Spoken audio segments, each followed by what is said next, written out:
Thank you again for joining us this evening. Tonight we're here to discuss the proposed project at 545 to 565 Big Bay Point Road, fronting on to Big Bay Point Road itself. Tonight's meeting is a neighborhood meeting, not a public meeting as statutorily required under the Planning Act. This is a neighborhood meeting as organized by the City of Barrie. My name is Logan Jeffermans, and I am the Senior Planner with the city's Development Services Department. The focus of tonight's meeting will be on the currently proposed application for a zoning bylaw amendment on the properties as discussed already in the Painswick neighborhood, just east of Yonge Street on Big Bay Point Road. Please be aware that we are recording this meeting for the public record. This recording will be used for the purpose of garnering your input and to respond to inquiries and will be considered public information. Please be aware that as the registered attendee tonight, your mailing or email address will be added to the mailing list for this application so that you can receive further information as this application progresses. Should you have questions regarding this collection, please contact the Development Services Department, including myself directly. I'd also like to let everyone know that there are staff behind the scenes managing the technology tonight. They're here to make sure that the meeting runs smoothly, to grant participants the opportunity to speak, and to assist with any questions in the chat. Please bear with us if you have any issues or questions. Those technical staff will be able to assist. First off, the intent of tonight's meeting is to provide members of the public, yourselves, with an opportunity to become familiar with the development application and the planning review process, and also to ask applicant questions and provide some early feedback.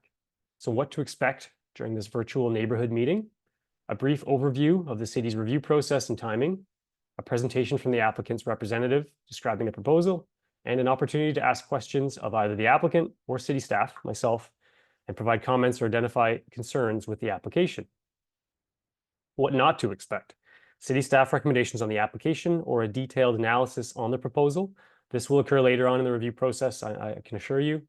Additionally, we will not be debating the merits of the proposal this evening between city staff and the application. Before we get into the presentation that's being provided, I just wanted to quickly highlight the next steps of this application process. This neighborhood meeting is established early in the development process to ensure local concerns are incorporated into the project's design and/or addressed through the city's review. After this meeting, we expect that the applicant will make a formal application submission for this development project. Formal submissions undergo a full technical review and must address comments received from this neighborhood meeting from the city's technical departments, including myself and a number of other staff and agencies, and those external agencies as well, Lake Simcoe Conservation Authority and electric providers as an example, as well as they have to answer questions that have been posed by the public more broadly, including in this meeting. In conjunction with this, a statutory public meeting will be held virtually on this application at a future planning committee meeting. At that public meeting, applicants present their application to the council once again, answer questions, and provide an overview of and response to any issues or concerns identified during this prior neighborhood meeting. As part of that future public meeting, members of the public also have an opportunity to provide verbal or written comments, similar to tonight. Following a public meeting, staff continue the technical review process and the applicants make any necessary revisions to the development proposal. Once the review process has concluded, a staff recommendation report is brought forward to council for their consideration. All comments received through the review process, including those received at the neighborhood meeting tonight and that future public meeting, are identified and addressed in the staff report and form part of staff's recommendation on the subject application. A staff report for this particular application would likely be brought forward to council sometime in late 2024, perhaps early 2025. I will now move on to the applicant's presentation. As mentioned, the proposed project and application will be presented first, which we will then follow with a question and comment period. So tonight we are focusing on that zoning bylaw amendment application with a future site plan application to be submitted through should the zoning bylaw amendment be as proposed be approved by council. The applicant's planner is Daphne Cockney, senior planner with Innovative Planning Solutions. The proposal requires a zoning bylaw amendment to modify the current zoning of single detached dwelling first density to residential apartment dwelling second density, with special provisions to recognize reduced parking, reduced setbacks, reduced landscape open space, and increased lot coverage and gross floor area. It is worth noting that these plans remain in a preliminary stage, and these special provisions have not yet been confirmed. Additionally, as the city works through the creation of a new zoning bylaw, these provisions may need to be amended to support the proposed development. I will now hand the meeting control over to Daphne, who will introduce herself and share a presentation on the proposed development.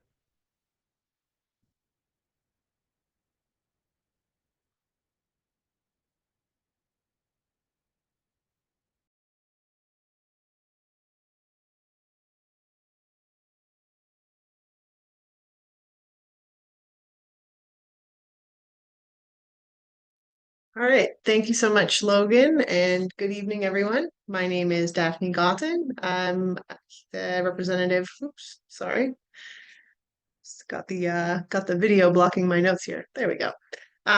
Thank you all for coming to this meeting tonight. My name is Daphne Goxon with Innovate Planning Solutions. We're the planners on this file. Tonight from IPS is Ray Warman, who will be taking notes tonight about all of the comments and questions that we hear. Also have representatives from Midnight Group, which are the property owner applicants on the file. They're on the call and they're also going to be taking notes and listening carefully to everything that's said. And again, just to reiterate what Logan had said, these are preliminary plans. We're in a preliminary part of the process. Nothing has been finalized. So we welcome your comments and look forward to hearing from you. So on your screen is a map of the properties that are part of the proposed project. So the addresses are 545 to 565 Big Bay Point. Midnight Group was able to purchase all of the homes from Ashford to Montgomery. And currently these are single family detached homes. Here's a map showing the wider community. I'm sure you're aware that Young and Big Bay Point is a hub of development right now. There are a lot of pending and approved applications in the area. There's also a large commercial plaza in the area and a large park, so it is a well-serviced area.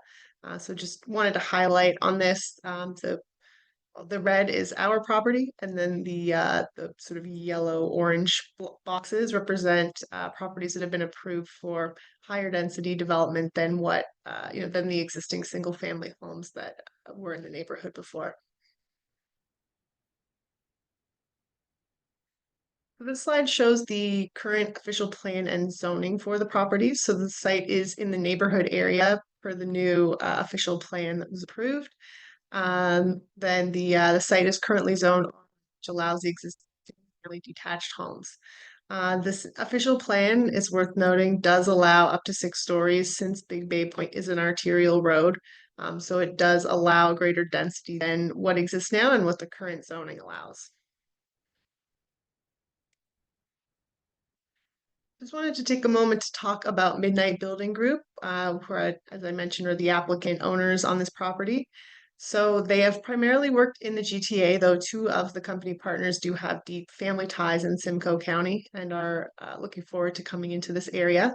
They got their start developing custom homes, but have since expanded to a wider variety of projects, including small apartment buildings. In fact, they currently oversee over 150 rental units. They are committed to working with the local community. They are often involved in hosting and sponsoring local events and also supporting local businesses. And again, as I mentioned, there are representatives on the call tonight, and they're very eager to hear your comments as well. So on your screen now is the proposed development concept. So again, this is very preliminary plan draft for discussion, but does give you an idea of what we're proposing for the site. So you can see it's two U-shaped buildings. They'll each be 6 stories, and it will be purpose-built rental apartments. Here's a little bit more details about just what's in the preliminary plan. So we are proposing 504 units in the building, so it's 252 units per building. There's amenity space in between the buildings, as you can see the green area in between the two buildings there. Private laneway will run from Montgomery to Ashford, which will allow surface parking and also to an underground parking garage. There'll be one level of underground parking. The plans right now have 331 total parking spaces, and the project will include affordable units, which would not have parking. So that's part of the reason for the reduced parking demand. And there'll also be smaller units, which would not be proposed to have parking, mostly to increase the affordability of those units, since parking can be very expensive to provide. So again, while we're still very early in the process, we don't have any elevations or renderings prepared. These are just some sample images to give you an idea of the design that they're considering for these buildings. So what they're looking at is a modern building with glass facades and contrasting panels. They're also looking to incorporate sustainable materials where possible and also provide landscaping and public amenity spaces throughout the site. So the reason that we're here tonight is because of the proposed project requires a zoning bylaw amendment. So as I mentioned, the current zoning is the R1 residential single detached dwelling first density. And what we're requesting is the RA2 zone, which is residential apartment second density. And as mentioned, we will need some site specific amendments as well based on the project design. So this has a little bit more detail about those site-specific provisions that we're looking at. Again, we are still refining them. This list will probably change, but just to give you an idea of what we're looking at. The setbacks for the zone are 7 meters on every side. So we are asking for reduced setbacks since those are pretty large setbacks to be required. There's also street widening that's required on Ashford and Big Bay Point. The actual setback, if you do 7 meters plus the street widening, would be even wider. So again, that's part of the reason why we're requesting respects. We are also will be exceeding the lot coverage, which has a maximum of 35%. So you can only use 35% of the lots. We're requesting to have a larger lot coverage. We're also, as mentioned, proposing tough parking at a reduced rate. Again, the affordable units and the smaller sort of efficiency units would be the ones that would not provide or to increase their affordability. And finally, the landscape open space is required at 35%, so we are proposing a reduction from that. So we are currently working towards preparing a full application packet for a formal submission to the city. On your screen is a list of the required studies and reports that are currently in progress. And so this first submission packet will have information about a range of issues, including the shadow impacts, site servicing, noise impacts, stormwater management, traffic and parking, and landscaping. And those will all be available once we make our formal submission. Oh, sorry, I went the wrong way. So just to provide some more policy context, the lands are within the city's built-up area and make efficient use of otherwise underutilized lands and existing resources. As mentioned, the newly passed official plan does allow for greater density than what is currently zoned for the site. So that's part of the reason why we are proposing to, increase the zoning on this property. The development is proposed to be compact, walkable, and transit supportive.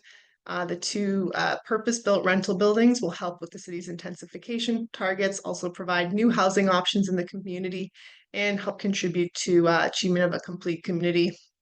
And the development provides much-needed housing stock, in particular purpose-built rental apartments, which I understand is something the city is looking to increase the stock of within Barrie. So it'll be really important for that in the community. And also, as mentioned, Yonge and Big Bay Point is this, targeted development area, and we are pretty close to that intersection. So it's also will help support and also provide a transition from a higher density development area. So again, just in conclusion, we're here tonight for a zoning bylaw amendment in support of the two 6-story purpose-built rental apartment buildings. Again, providing intensification in an appropriate location, and we believe that it is consistent with the policy direction from both the city and the province. So thank you so much for your time. Again, look forward to questions and comments, but keeping in mind this is preliminary, so we don't have all the answers at this point. That is contact info for IPS if you have any questions for us, but you can also contact Logan at the city if you have questions for him as well. Thank you for the presentation, Daphne.